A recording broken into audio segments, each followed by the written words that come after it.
Hello everybody and welcome back to my channel. I'm back to do another double spread in my pandemic memory journal.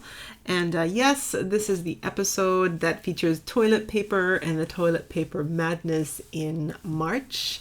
I am using some elements here from the pattern paper collection, Living the Quarantine Life by Photoplay. In one of the 12 by 12 papers, there is a 4x6 journaling card that had this whole tower of toilet paper with pandas jumping all over it called Pandamonium. And I totally love these guys and I wanted to feature them heavily in this layout. So I fussy cut the feature out of the journaling card, and then what I did just there was outline the tower of toilet paper in the middle page, and I just wanted to create like a backing so that I could add the panda tower into the page. Like I could have done it as a tip in, but what I wanted to do was actually use the existing page in the Delusions dialogue insert and just strengthen that, pretty flimsy pattern paper. And just give it a little bit of strength, because it is a page that sort of flips between two spreads, and so I sort of needed it to be quite sturdy. So I'm just using one of my Fisker's really fine tip scissors here, and I'm just cutting all the way around. Now I shouldn't have cut down as much as I did. I think I should have stopped about maybe a quarter of the way through. Remember, this is what is hinging, and so I felt like perhaps it might be like I cut too far down. So if you're doing this yourself, don't cut as far down as I did. It wasn't too bad, but I feel like I didn't give it enough join to the book, if you know what I mean. But anyway, so that's my mistake that I hope you will learn from. So, and then what I wanted to do is I wanted to paint the back of this little interactive section. I wanted it to be black, so I used some black acrylic paint, and then I went over onto the side that I'm gluing the pandas on, and I just went around the edges so that it darkened up the edges for when the fussy cut element went on, just to frame it a little bit. I'm now just reaching for my matte medium, and I'm using my finger only because I don't want to ruin any more brushes, and I'm adding matte medium on the back of this little cutout, and then I am making sure that those guys are stuck down really well. I'm also using just a little bit of a cloth here just to push out any bubbles and any extra glue that could be down there, and make sure that it's well and truly glued on. So now I'm thinking about putting sort of an element up at the top flap, and one of the other cut aparts on that page was sort of this like toilet roll sort of championship trophy sort of thing, and I thought what I would do is just fussy cut one section of that card and add it to the top flap. And I sort of do the same thing here. So I trace around the edge, and then with my scissors I sort of fussy cut the general shape out, and then I grab my black acrylic paint and make sure that the back of that gets painted black. I also paint the inside edges. I went around that with my black pen, and then I stick everything down. So I find that adding or tipping in elements into a book is really easy this way. I use the existing page as something to adhere whatever I wish to tip in. Of course, you could always use washi tape and tip in whatever you want, but I find this is also an acceptable method for me. So on the rest of that journaling card, which I cut all the toilet rolls off, I took out the words March Madness, and I'm going to collect them there. There was another journaling card that said will work for toilet paper, which I used for something else, so I kept the toilet paper part. And there was also a journaling card that had it was 3x4. It had the t-shirt that said I survived the great toilet paper crisis, and I just cut the t-shirt part off to use as an element. I also have the rest of, there was one panda off to the side there, so I cut him off from the rest of the pandas, and I'm going to keep him as an element.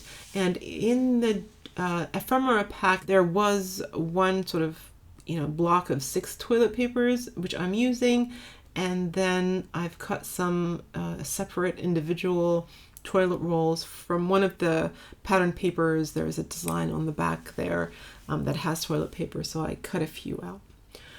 So now what I'm doing is I wanted to take away the lined paper so it didn't look like, book paper.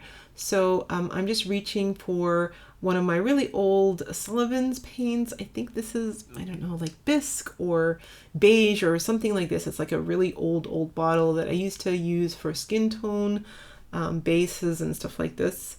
But there's like hardly any left, so I'm trying to use it up more than anything. But it does a good job of covering the lines, and I wanted something a little bit more tinted than gesso because the toilet paper was white and the pandas are part white, and so I wanted something that was not white.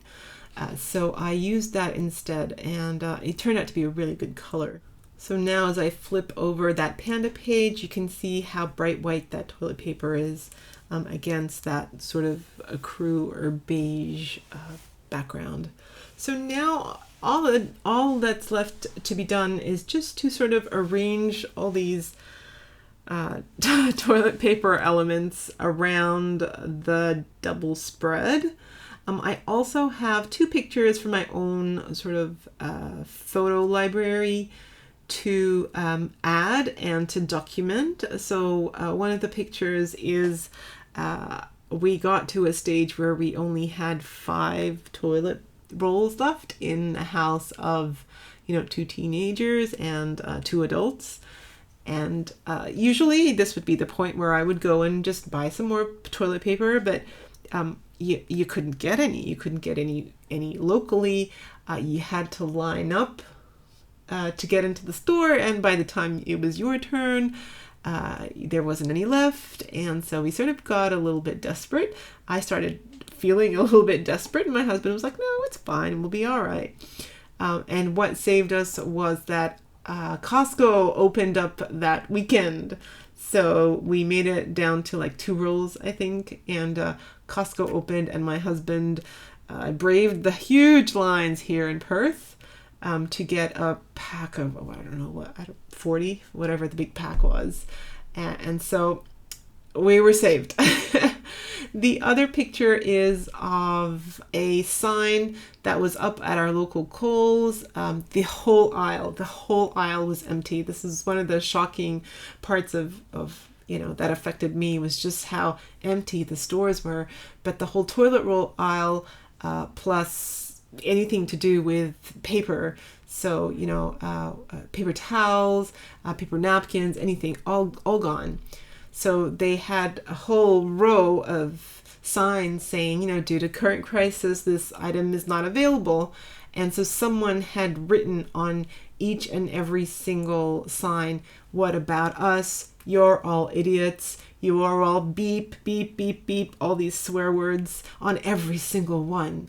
What are we going to do? And all in reference to people who are panic buying the toilet paper. So I sort of took photos of that and sort of shared it on our group, and we all had a good laugh, even though I was, quite desperate for toilet paper. But yeah, something that's never happened in my lifetime, so definitely something that I wanted to document. And I just wanted to just point out there that because I'm not using the monoglue this time, I'm using matte medium, and that stuff is sort of heavy, sort of gel paste. And as you don't really need much, but as you press it down against the paper, it sort of oozes out the side.